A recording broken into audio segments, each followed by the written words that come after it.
Hi folks, it's Jay. Let me show you my garden before anyone wakes up here. This is a very early morning in mid-May, before 6 a.m. And this is also the beginning of the gardening season here in USDA Zone 6 in western New York. I will show you my entire garden as I start to whip it into shape, and I will include the information for the plants I mentioned. I haven't been able to film my own garden since last August, which is almost 10 months ago, so this is a really long overdue video. So this time, I'd like to invite you to join me as I walk through my garden, just like how I do my morning runs during the summer months. And this is my favorite time of the day, an unspoiled moment in the garden by myself. This is what I see every day in the summer when I do my morning runs in the garden. I love to observe all the changes, all the little details, and all those things bring me so much joy. So this is my mixed border along my driveway, which is, primarily perennials and the flowering shrub, but I do add some annual later in the season. In our area, sometimes we get late frost, even in late May. I think last year we had frost on May 19th, and I suffered quite a bit of damage on some of the non-hardy annual, which just broke my heart. As you can see in this border, at this moment, it is time of allium and also iris. The purple is very soothing. I also have a practical reason for choosing those plants. That is because the very high deer pressure in my neighborhood.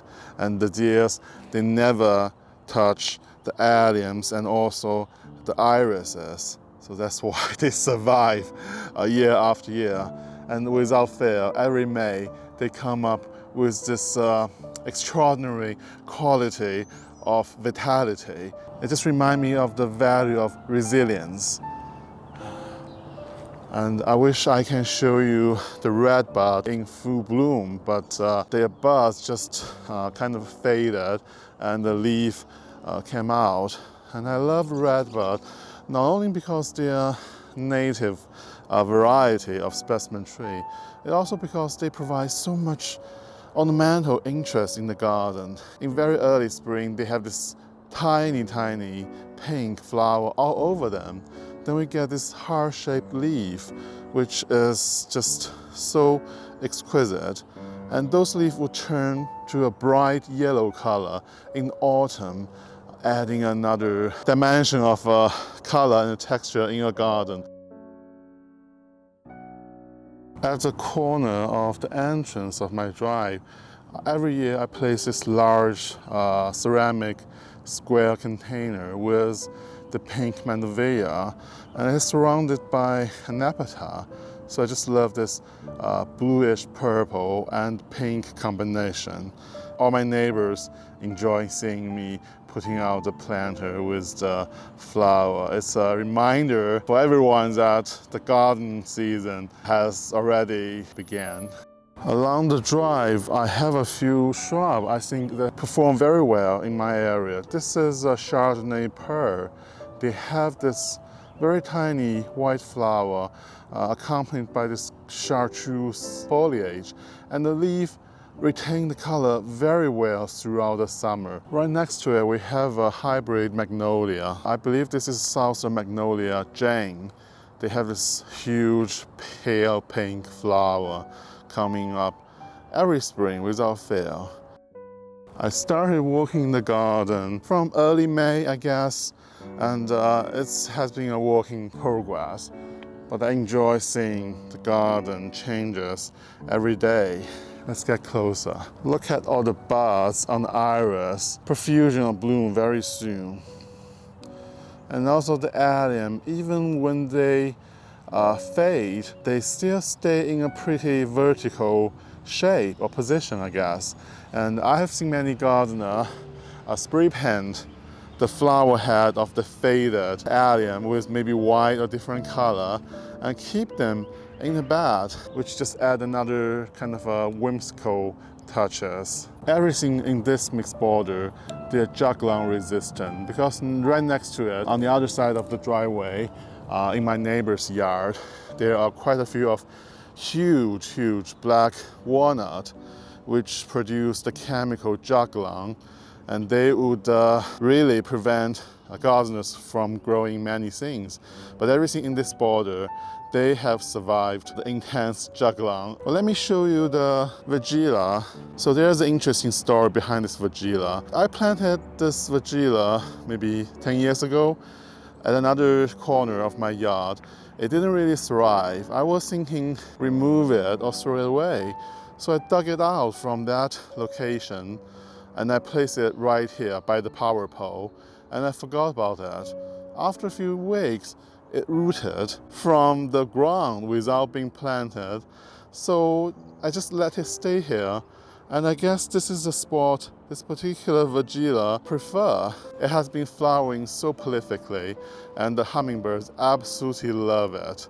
Those are the seedlings of the rose campion, which I received from Colleen, who I featured on my channel. Rose campion, they call it biennial, so that means they don't return reliably every season, but they have this self-seeding habit. For this kind of a plant, I usually would use them in an area where I can allow plants to self-seed and gradually replacing themselves. And rose campion, they give such an impressive impact of color.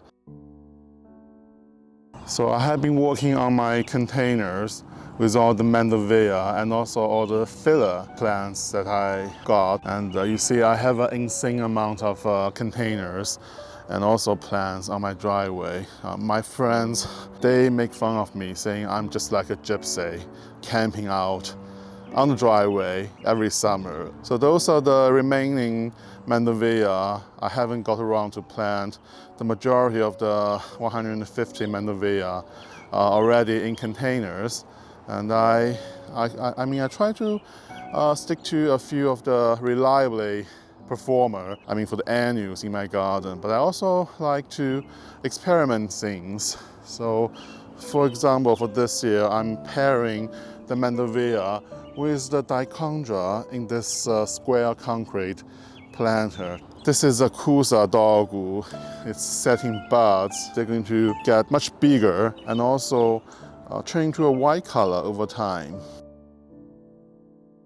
For the tomatoes, when I get the seedlings, I tend to transplant them into larger nursery pot to allow them some time to grow while waiting for the weather to really get into the favorable condition for the tomatoes. Tomatoes, they're very tender and they don't really like nights below 50 degrees. So I plant them in those nursery pots and gradually upsize it. By doing so, you allow the tomato to grow while they are still very tender and young, while we're waiting for the soil temperature to rise. And I do this every year with good success. Please excuse the messiness in my garden. This is a work in progress, so everything is kind of everywhere. This is how the garden starts. Usually I would start doing the containers. So this would be another area with all the mandevilla. I place them in the container. They are valuable for the reason that they are not particularly demanding on watering because they have this tuber kind of store a lot of moisture. So for the mandevilla, if you notice, they have this glossy leaf. This is another reason they are particularly heat resistant. They can take the heat, and if you are busy and unable to water them for a few days, they still survive and look presentable in your garden. That's the reason I like to use mandevilla. I have some of the other seedling. This is annual salvia with the sweet alyssum the white one in the back, some coleus, and also the impatiens. Well, you probably can already tell, I save all the little containers so I can start seeds or transplant and recycle them. This green shrub we're looking at is one of my absolutely favorite in the garden. This is a type of magnolia, sweet bay magnolia, Magnolia virginiana, which is a native in North America. And you can see it's setting those huge buds. They have this large white cream color flower, provides extraordinary fragrance. If I have one blossom on the tree, I can smell it anywhere in my front yard.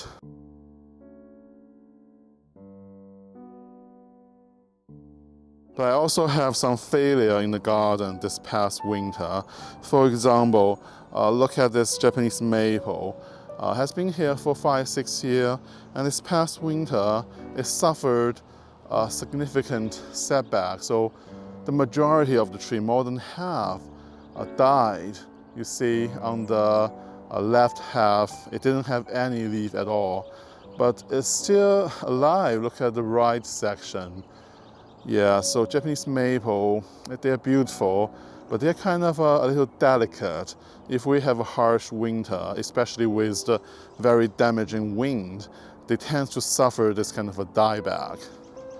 Well, I have to make a decision what to do with this Japanese maple. Well, what would you do? Do you have any suggestion for me? And I'd like to hear that. Please leave that in the comment. Yeah, so as a gardener, one of the valuable lessons I learned is we have to learn to be adaptable. So this shrub with the chartreuse golden leaf is the golden smoke bush. People grow this for the foliage. Right now it's have this almost neon color, the leaf, and they'll turn yellow in the summer, then orange in the autumn. Provides so much color in your garden. It's absolutely wonderful. And right next to it, I have a clematis, which is just about to bloom. I believe the variety is Josephine. So in this area, I have a spirea, the chartreuse yellow colored leaf shrub in the back. Then in the front, this is another type of vagilla, which has this variegated leaf and also the pink flower. Yeah, this is a type of vagilla that stays smaller, grow this for the color of the foliage, especially when you pair it with the smoke bush, spirea, and other shrubs that has interesting color on the foliage. In this area, I have a few Japanese maple. The one closer to us is the autumn full moon, and the one on the right-hand side in the background, that is golden full moon. And they stay smaller and has this very interesting, unique color on the foliage.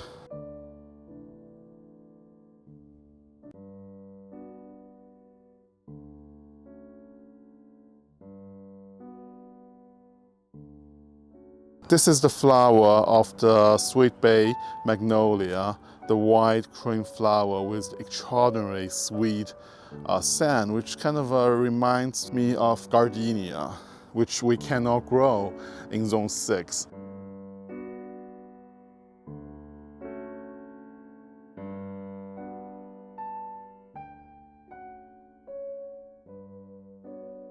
This is the time for dogwood. They are starting to give a wonderful show. This particular dogwood is a hybrid called Constellation, I believe. This is one of the hybrids developed by Rutgers University, and it is a hybrid between Cornus Cusa and Cornus Florida.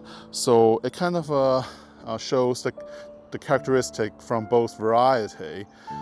You have this large white flower, but also very disease resistant.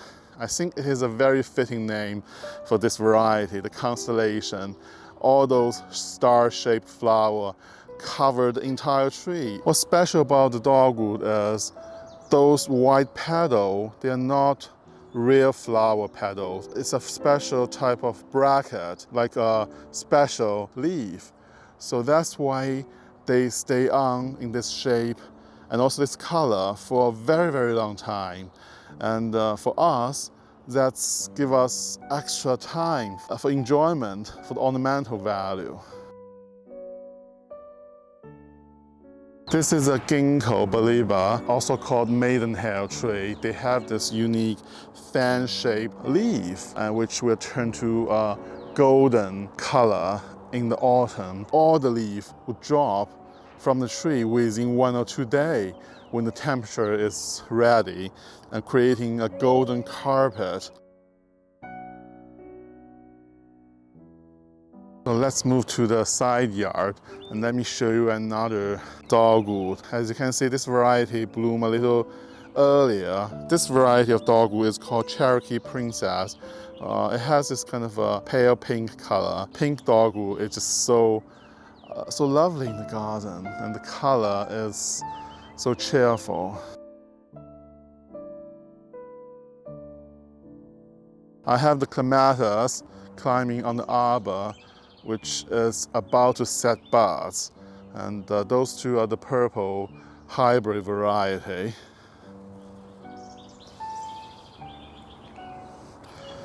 Another hybrid magnolia, Southern Magnolia Jane.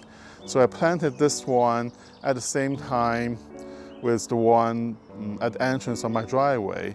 But because of this area received more sun, full sun, so it grows faster and fuller. So even though magnolia, they can survive partial shade, but I would say they do better in the full sun situation.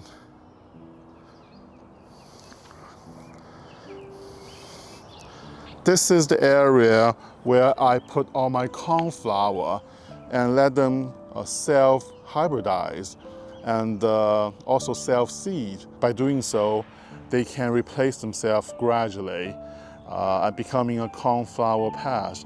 The unexpected benefit from it is I would get cornflower in colors that never existed because of the self-hybridization. On the side yard, I planted another ginkgo. This is a columnar variety. It will stay very narrow, very slender.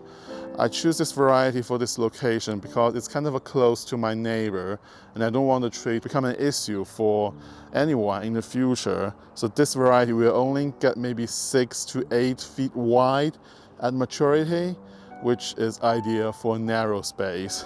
And I have a lot of pink turtle head at the base surrounding this particular ginkgo. What we're looking at is a red bud, which is kind of more mature than the ones by the driveway.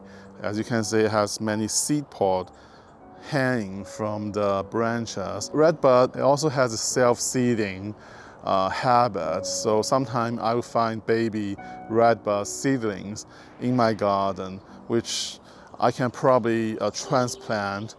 And in this blue ceramic container, I'm experimenting pairing the geranium with the diamond frost euphorbia with the vinca, variegated vinca minor vine, so to see how would they perform together. This is my compost area and also the boxwood hospital. What I'm so happy to see this year is the viburnum summer snowflake finally start to take off. This is a viburnum that blooms throughout the summer with this kind of white clusters of flower. So that's why it is called summer snowflake. It will grow into maybe 8 to 10 feet tall, 6 feet wide at maturity. So it is definitely one of the smaller viburnum variety. This is another hybrid dog we're looking at with the large white flower and also the variegated leaf, which makes it very unique. In the spring, I just love to see those dainty little blue flowers. Brunera, they have this dainty blue flower, and also the very interesting leaf with its unique pattern and shape. And they thrive in this kind of a part sun, moist ground.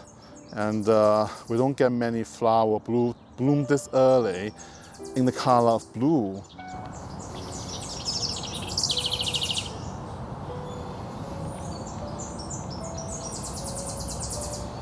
The meadow rose are sending out their flower shoots. And even though they look delicate, they are surprisingly robust. Even with very strong wind, they stand up. Another thing I wish I could grow in our area is the rhododendrons. For some reason, maybe the harsh winter, particularly the wind in the winter, the rhododendrons survive but fail to thrive in our area. I rarely see any large rhododendrons at the gardens in my local area. Rhododendrons, they are wonderful because there are not many evergreen that would provide such a dramatic flower. I have seen some rhododendron, they're just majestic, really majestic, huge, in probably a milder climate. I have a few Ligularia in this area from my friend Tina. Tina used to have a large, beautiful English cottage garden, and due to the renovation of her landscape, so I'm very lucky to receive those Ligularias. They send out yellow flower later in the season, and they survive in the shade. This is the area surrounding my patio. I have this Japanese maple, very delicate leaf.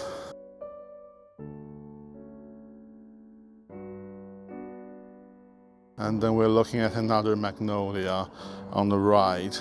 At the base of the magnolia, I planted a group of more than 5 or 6 hydrangea from the endless summer family. They have this purplish pink flower, very reliable variety.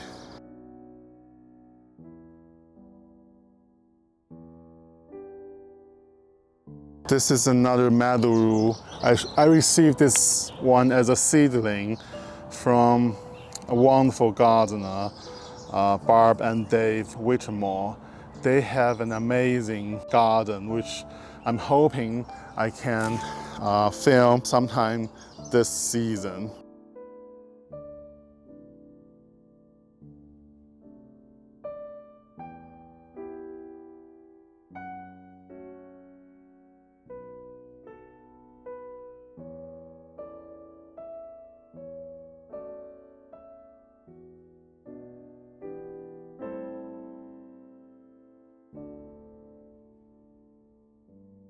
I like to grow lilacs in container because, first of all, I'm running out of space in my garden, and so I use container to continue growing different things.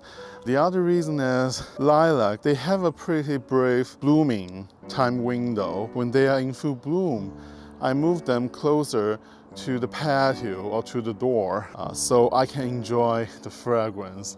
This is a Korean lilac, which is a dwarf variety, but particularly fragrance. They have this pale lavender colored flower, very delicate scent.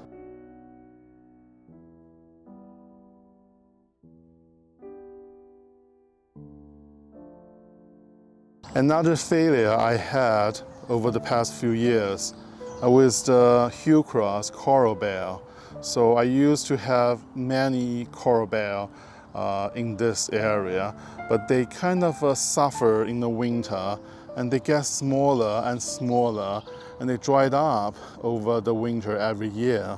So from maybe 2 years ago, I stopped purchasing any new coral bell. They look absolutely wonderful. When I first got them, the color and the texture is just so interesting. They add so much to the garden. They get smaller and smaller every year, and this is one of my failures. So what is your experience with the hillcross coral bell? And what is your secret to get them survive and also thrive in your garden? Please let me know in the comments. This is another one of the hybrid dogwood constellation from Rutgers University, which is absolutely stunning this time of the year. This is what I call the unwanted hosta garden. So whenever I saw people dumping or throwing away hostas, all my friends or neighbors, they're kind of in the situation where they need to remove hostas, singing out hostas, I would take them in. So I rarely have to buy any hosta. And I like the contrast of the different shades of green right next to the red bench. And the hosta do pretty well even in this kind of a dry shade scenario. As you can see, the sun is rising and I can feel the passage of time while walking the garden. In this area, I added a few of the new variety of cat mint. This is cat's pajama, Nepta. And there's an interesting story behind the name, Cat's Pajama, K-A-T-S. It is the name of a tailor store in London in the 1900s, and they are known for they're famous for their silk pajama. And over time, Cat's Pajama, Cat's the name of the store, become a symbol of something of extraordinary quality. And so cat's pajama means something superior.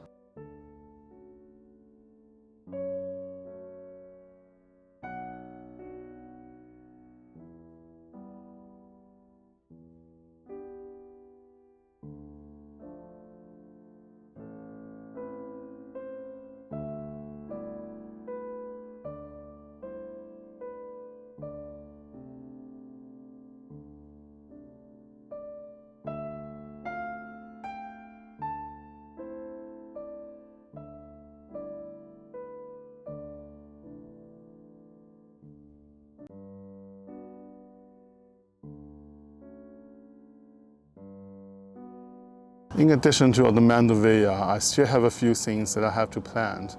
And I will show you the result after I plant them and after they get fuller.